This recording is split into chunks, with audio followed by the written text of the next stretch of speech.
Vous êtes sur KVTV, vous faites bien de nous choisir. Bonsoir et bienvenue dans cette édition d'information dont voici les titres. Les autorités de la transition ont à nouveau reporté la date limite de la réimmatriculation des engins roulants pour une date ultérieure. Interrogés ce samedi, les chauffeurs affichent leur insatisfaction. Les détails, c'est dans ce journal. La saponification est l'un des secteurs vers lesquels les hommes et les femmes s'orientent en Guinée pour mettre en place des activités génératrices de revenus, mais elle n'est pas sans risque sur la santé physique des pratiquants selon les spécialistes. Les quartiers de Conakry restent toujours sales malgré les jours d'assainissement à chaque premier samedi du mois institué par le gouvernement. À Daboundi, les ordures règnent à mettre. Voilà les titres. Les détails, c'est dans un instant.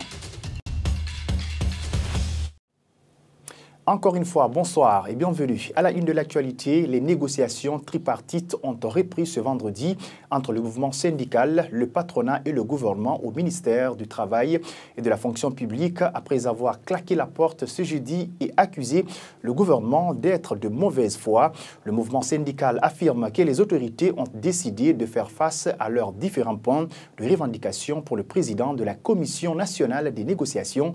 L'engagement des engins contractuels ont été au centre des échanges. Mariam Bouibali. Aujourd'hui, on est heureux de vous dire que le gouvernement est revenu à des meilleurs sentiments pour vraiment vouloir accepter de négocier avec nous parce que le nombre de 15 personnes qu'on avait exigées, aujourd'hui ces 15 personnes sont dans la salle et nous avons vraiment continué la poursuite des négociations autour de l'application des points qui n'avons pas été appliqués depuis 2022.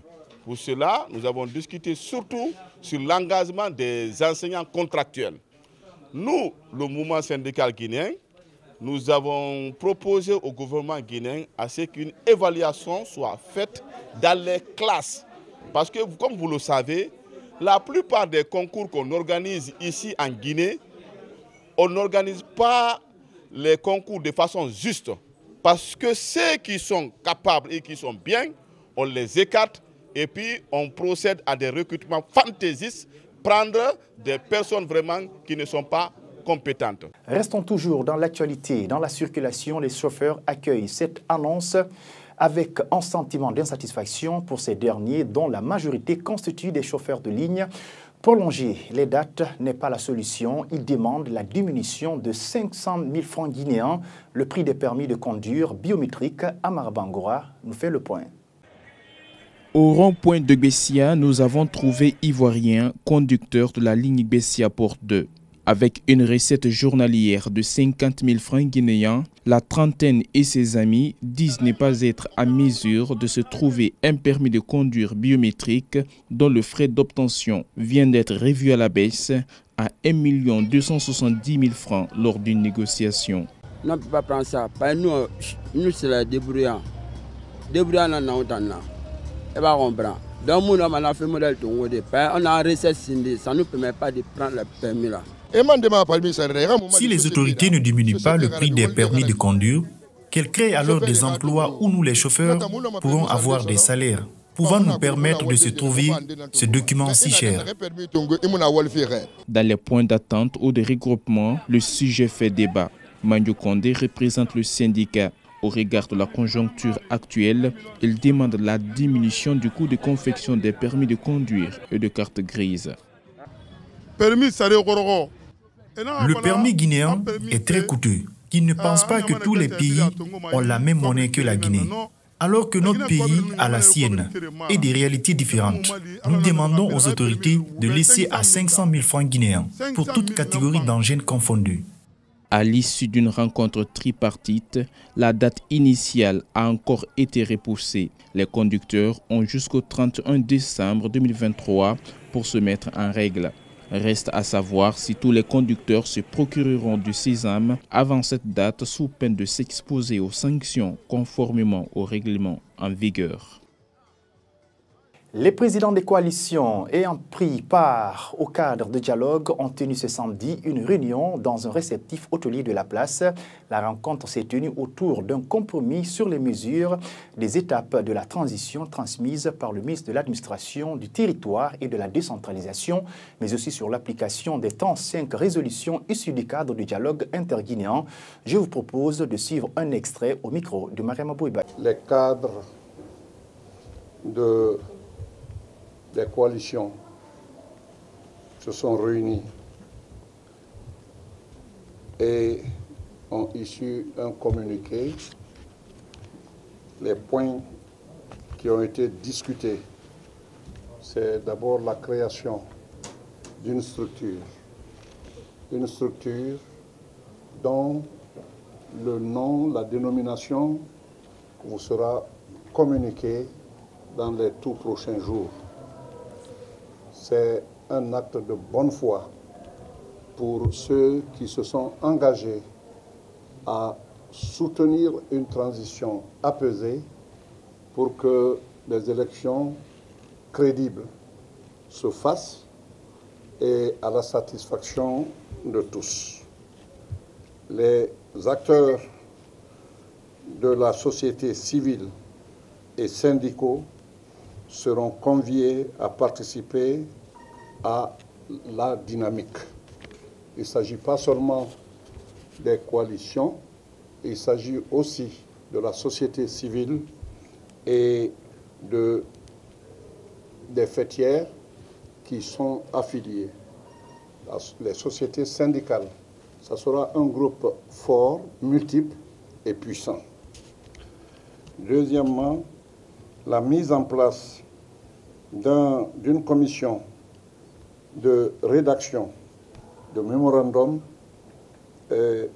a été aussi prise et ce mémorandum sera transmis au gouvernement au plus tard vendredi 11 8e mois 2023.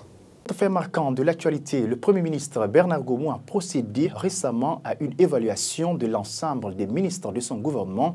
Les résultats de cette évaluation relèvent qu'il y a des mentions non satisfaisantes, passables, bien et très bien. En revanche, aucun ministre n'a obtenu une note compromis entre 91 à 100 points, c'est-à-dire la mention excellente pour le président du parti de la génération citoyenne G6. Cette opération est un faux débat. Il a réagi au micro de Mamadou Tanouba. Je pense que c'est un faux débat. On utilise des mots galvaudés, des mots qui n'ont pas leur place en Guinée. On ne parle pas d'évaluation pour un gouvernement. Parce qu'un ministre, il a une feuille de route qu'il doit suivre. Maintenant, par rapport à la périodicité, on peut, mais ça c'est avec un cabinet autonome, en dehors de la sphère étatique. Mais évaluer, c'est comme si on était dans une salle d'examen.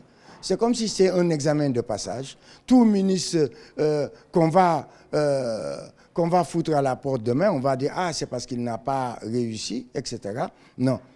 Je pense que le Premier ministre, si pour utiliser votre mot, devrait s'évaluer lui-même avant de penser à évaluer les autres membres du gouvernement. À quelques heures de la fin de l'ultimatum donné par la CEDEAO à la junte militaire au Niger, plusieurs analystes géopolitiques se demandent pourquoi cette institution régionale ne sanctionne que les coups d'État.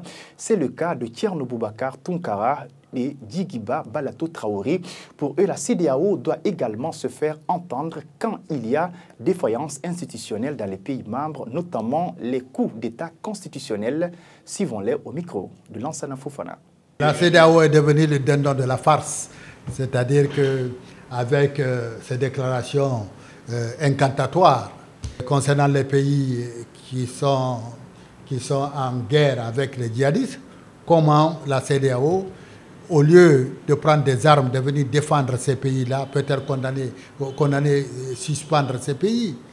Ces pays ont besoin d'aide, de soutien pour aller à la guerre, au lieu de sanctions.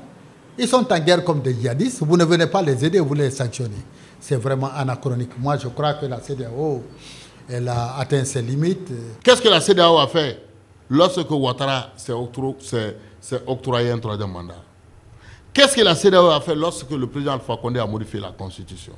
Qu'est-ce que la CEDEAO a fait est en train de faire lorsque Ousmane Sonko, le jeune homme politique sénégalais, est malmené par Macky Sall?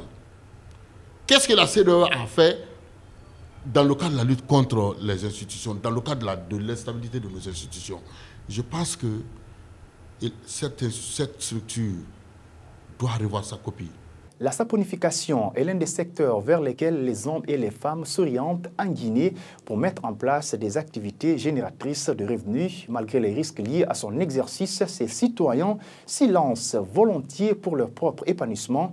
Disent-elles, selon les spécialistes, cette activité a d'énormes conséquences dans les usages des produits. Aïssata Kourma, reportage.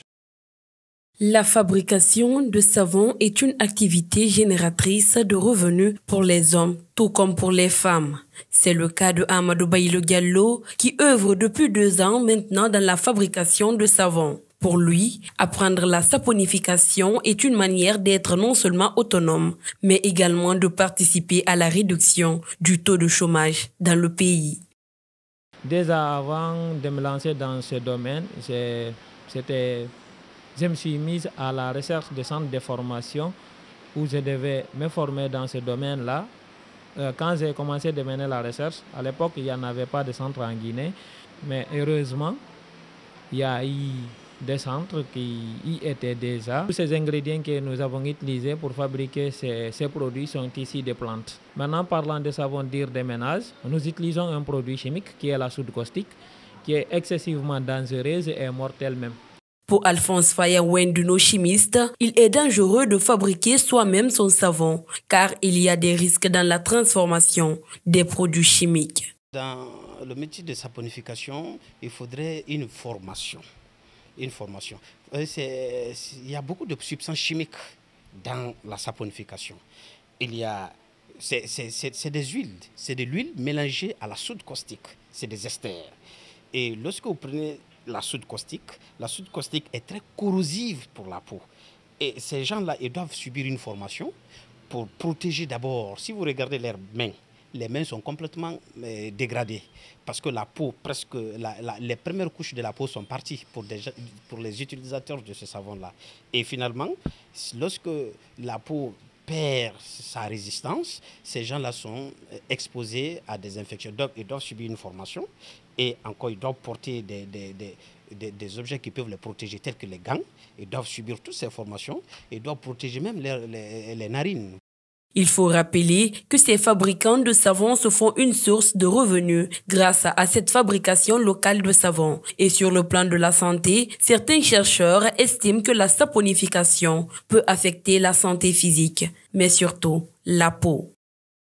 En ce premier samedi du mois consacré à l'assainissement du Grand Conakry, plusieurs quartiers de la capitale sont sales. À Dabondi-Kondebougny, les ordures règnent en maître absolu.